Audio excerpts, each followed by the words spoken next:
Sabri Zamil Al-Mindhiri, elimu kwa dalili. Waislamu hatutaki kusemewa, wala hatutaki sisi kutokeza watu wasiokuwa katika sisi wakijifanya wataka kupigania haki zetu.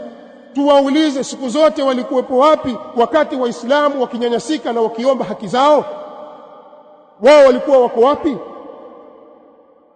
Mbona kuna watu kadha wa kadha waumia?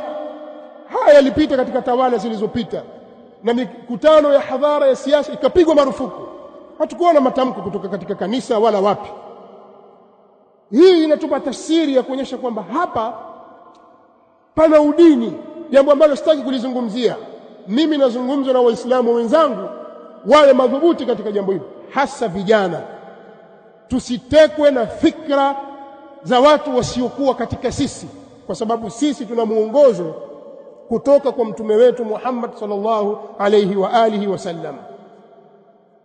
Mashekhe na maulama wa Kiislamu walitahadharisha mambo kama haya katika nchi mbalimbali.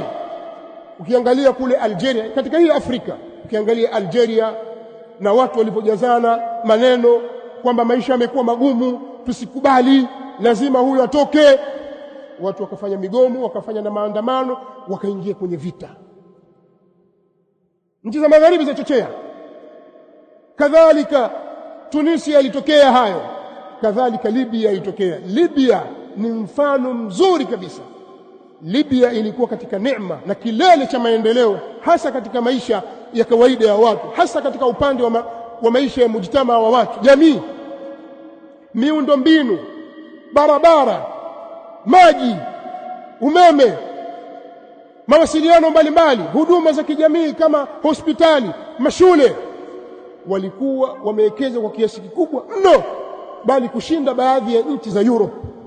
Libya, nchi za magharibi walipowaona waislamu wamestawi katika nchi yao, wako imara katika nchi, wanapata neema, wakawatia chokochoko kwamba msikubali, hamna uhuru wa kusema, hakuna uhuru wa vyombo vya habari, demokrasia hakuna.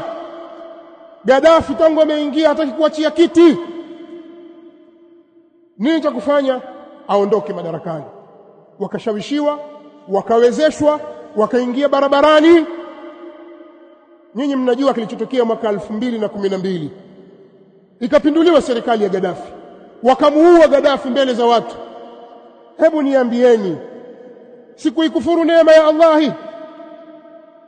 Barabara zilizojengwa kwa muda mrefu zilivunjwa, mahospitali yalipuliwa, miundo mbinu mbalimbali ilikatika, umeme ikawa hakuna maji, hakuna amani. Hivi wafikiri watachukua miaka mingapi kuijenga nchi yao? Kwani huko Ulaya hakuna wafalme waliokaa zaidi ya miaka 50? Mtu yuko madarakani ni mfalme au ni queen miaka zaidi ya 50, tangu watu wazaliwa mpaka wazeeka wapata wajukuu wao kwa madarakani, na ni mfalme na wasifiwa. Sasa haki gani mnayoitafuta nyinyi katika nchi za Kiislamu? Alafu na sisi tukubali? Haya ndio yalifanyika Sudani, jirani tu. Tusikubali ujinga wa namna hii. Hao wanaofanya hivyo wanataka kutuingiza mahali sipo. Sisi waislamu tusiwe ni watu wa kudandia agenda za watu. Tuweni na akili, tusimame katika misimamo yetu thabiti, tuangalieni mustakbali wetu na watoto wetu na maisha yetu. Tusibweteke tu, tuutambue Uislamu wetu, lakini haya yatakuja kwa kuushika Uislamu vizuri kabisa.